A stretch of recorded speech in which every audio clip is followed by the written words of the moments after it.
8 Strategi Pembelajaran dengan anggota saya sendiri Atira Marilis dengan akhir NIM 021. Saya Aulia Ramadhani dengan akhir NIM 034. Saya Regita Marsha dengan akhir NIM 042. Sebelum kita ke pembahasan utamanya, saya akan menjelaskan definisi kelompok kecil dan kelompok besar. Definisi kelompok kecil.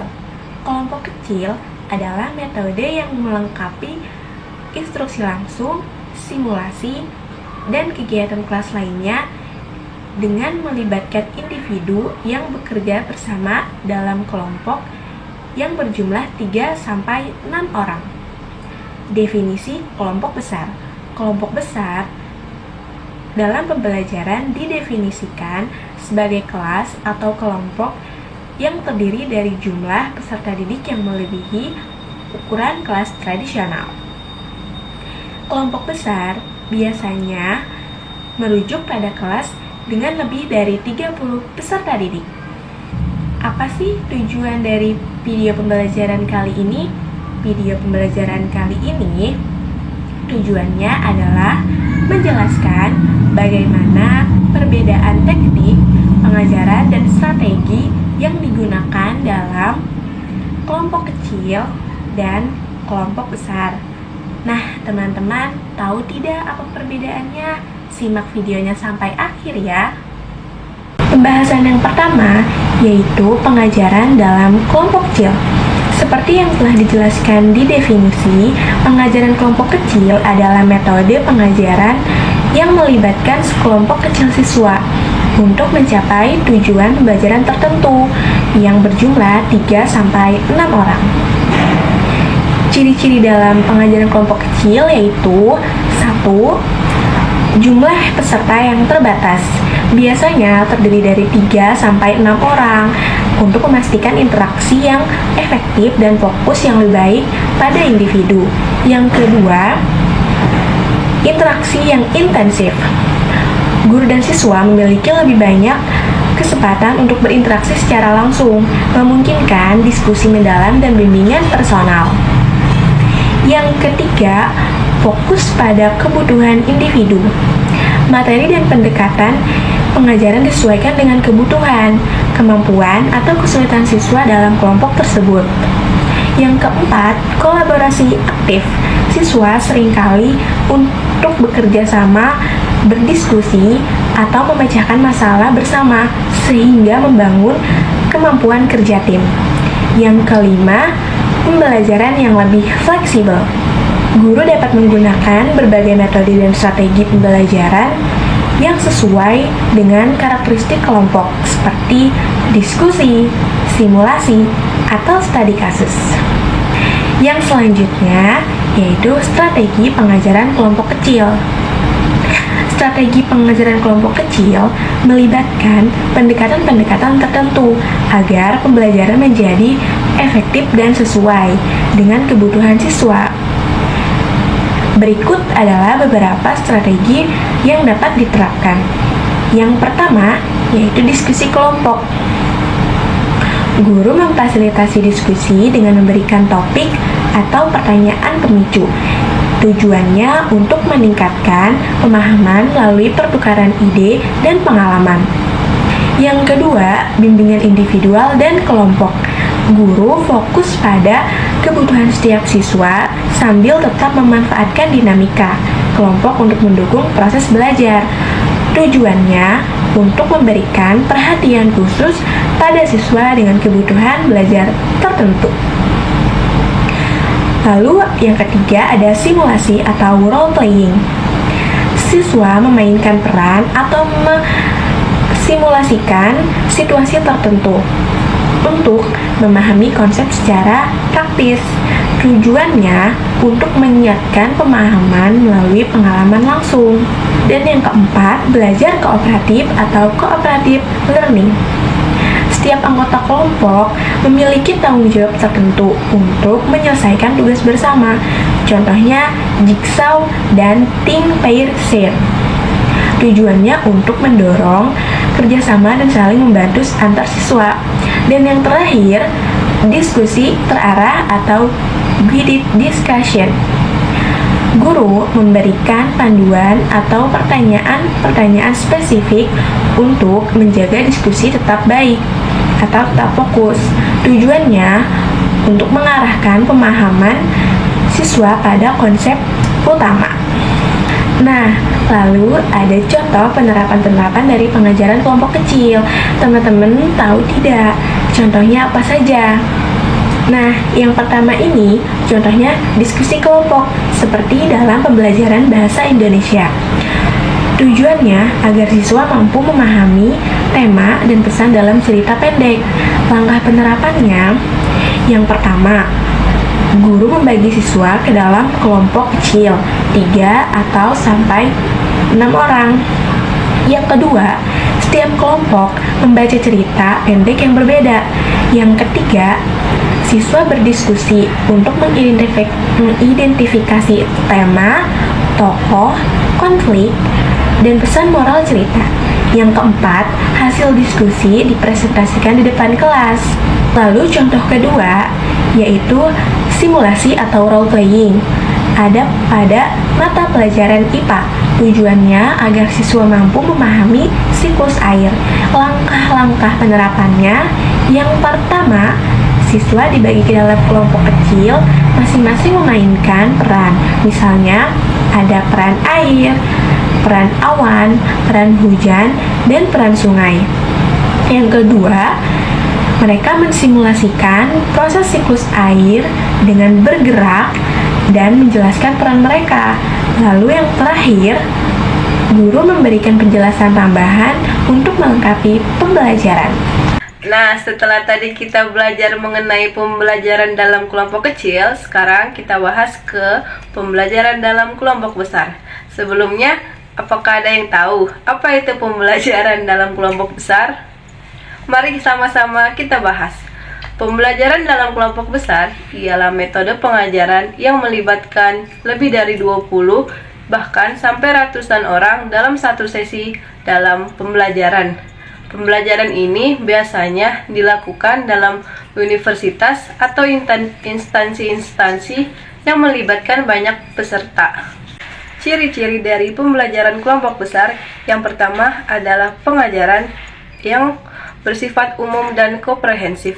Pengajar cenderung menjelaskan secara umum dan tidak mendalam tentang topik dan bahasan yang akan dijelaskan, karena mengingat banyaknya peserta yang mengikuti dalam pembelajaran tersebut. Ciri-ciri yang kedua adalah penyampaian materi yang terstruktur dan bertahap.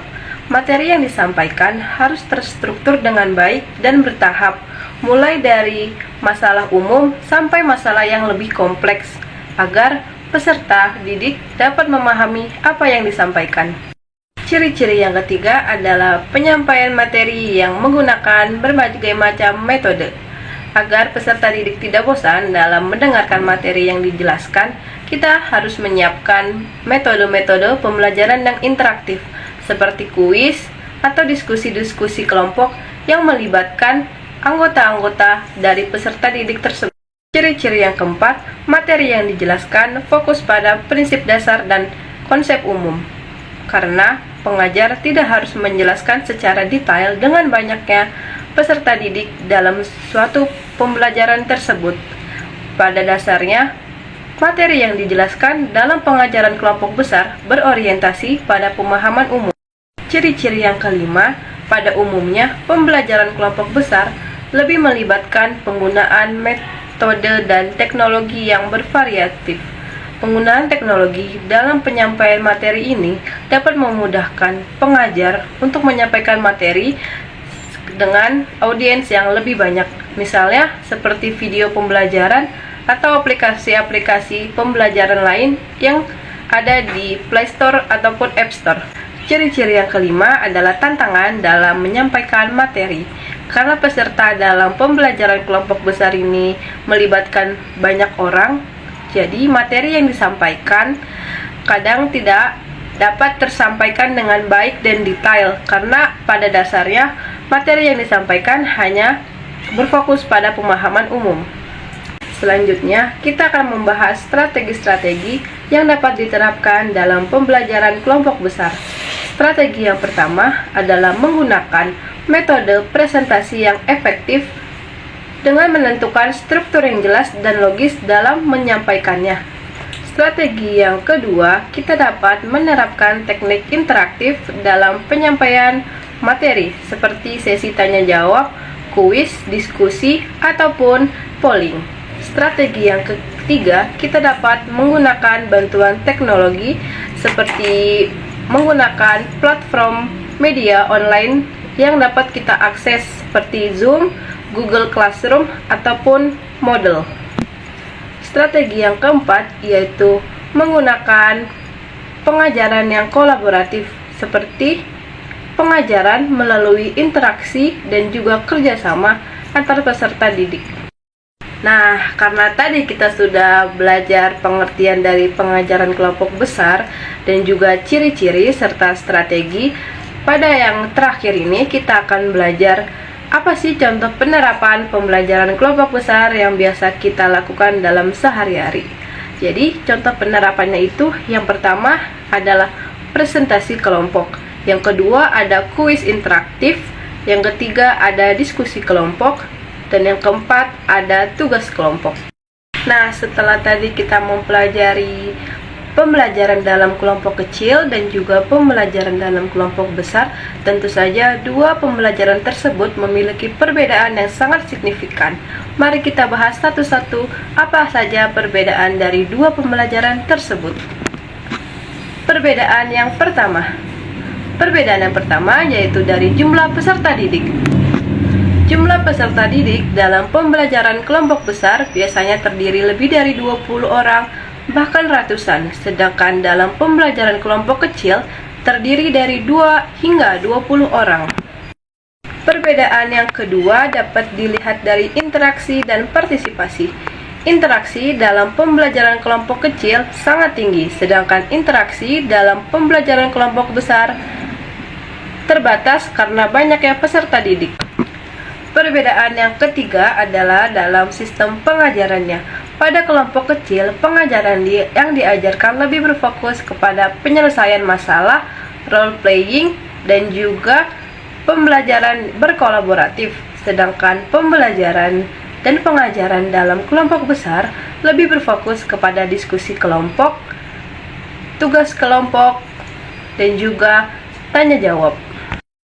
Selanjutnya ada tipe pengajaran kelompok kecil dan kelompok besar. Pengajaran kelompok kecil yang pertama adalah interaksi yang lebih intensif. Dalam kelompok kecil, peserta lebih mudah berinteraksi satu sama lain dan dengan pengajar. Gunakan kesempatan ini untuk berdiskusi, tanya jawab, atau eksplorasi topik secara mendalam. Lalu yang kedua ada pembelajaran berdiferensiasi. Kita bisa lebih mudah menyesuaikan materi dengan kebutuhan individu, berikan perhatian lebih pada kebutuhan dan kesulitan masing-masing peserta. Lalu yang ketiga ada pendekatan partisipatif. Ajak peserta untuk lebih aktif berbicara, berbagi pendapat, atau mengerjakan tugas bersama. Diskusi terbuka akan lebih memungkinkan dalam kelompok kecil. Lalu yang keempat ada pemantauan lebih dekat. Dengan jumlah peserta yang lebih sedikit, kita bisa lebih mudah memantau pemahaman dan perkembangan setiap individu. Lalu, yang kelima ada lingkungan yang nyaman. Kelompok kecil cenderung lebih intim, jadi memanfaatkan atmosfer yang lebih santai untuk membuat peserta merasa lebih bebas untuk berinteraksi dan bertanya. Lalu ada pengajaran kelompok besar. Yang pertama, gunakan media visual. Dalam kelompok besar, sulit untuk mendapatkan perhatian langsung dari setiap peserta. Penggunaan media visual seperti slide, grafik, video akan membantu untuk menyampaikan informasi dengan jelas. Lalu yang kedua ada struktur yang jelas. Materi harus disampaikan dengan cara yang sistematis dan mudah diikuti, karena peserta dalam kelompok besar mungkin kesulitan fokus jika materi disampaikan terlalu cepat atau terputus-putus. Lalu yang ketiga, beri kesempatan bertanya. Karena lebih sulit untuk berinteraksi langsung, buatlah waktu khusus untuk tanya jawab. Bisa di akhir sesi atau dengan cara menggunakan alat polling atau pertanyaan tertulis. Lalu yang keempat, ada teknik keterlibatan. Gunakan metode seperti pertanyaan retoris, polling, atau aktivitas kelompok kecil untuk melibatkan peserta, sehingga mereka tetap merasa terhubung meskipun dalam jumlah yang banyak. Lalu yang kelima ada manajemen waktu yang baik. Pastikan setiap bagian dari materi mendapat waktu yang cukup. Dan hindari informasi yang terlalu padat agar peserta tidak merasa kewalahan. Lalu, perbedaan utama dari kelompok kecil dan kelompok besar. Untuk kelompok kecil, lebih fleksibel dalam hal pendekatan personal dan diskusi mendalam. Lalu, kelompok besar memerlukan pengelolaan perhatian dan penggunaan media yang efektif untuk menjaga keterlibatan peserta. Kesimpulan dari pembahasan yang kita bicarakan mengenai kelompok besar dan kecil. Pengajaran dalam kelompok kecil dan besar memiliki karakteristik yang berbeda yang mempengaruhi metode dan strategi yang digunakan. Dalam kelompok kecil, pengajaran lebih bersifat interaktif dan personal. Jadi, memungkinkan pengajar untuk memberikan perhatian lebih kepada setiap peserta, mendalami pemahaman individu, serta mengadakan diskusi yang lebih mendalam. Nah, kelompok kecil juga lebih fleksibel dalam menyusun pembelajaran sesuai dengan kebutuhan peserta. Di sisi lain, kelompok besar memerlukan teknik pengelolaan yang lebih terstruktur dengan penggunaan media visual dan aktivitas yang dapat menarik perhatian banyak orang. Pengajar juga harus lebih cermat dalam menyampaikan materi secara jelas dan sistematis agar peserta tetap dapat mengikuti serta mengatur waktu dan ruang untuk interaksi meskipun dalam jumlah yang besar. Untuk secara keseluruhannya, pengajaran di kedua jenis kelompok ini memerlukan penyesuaian metode yang tepat sesuai dengan dinamika kelompok, di mana kelompok kecil memungkinkan sekali pendekatan lebih mendalam dan personal, sementara kelompok besar membutuhkan teknik pengelolaan dan keterlibatan yang efektif untuk memastikan peserta tetap fokus dan terlibat. Sekian pembahasan yang kita berikan. Semoga bermanfaat. Terima kasih.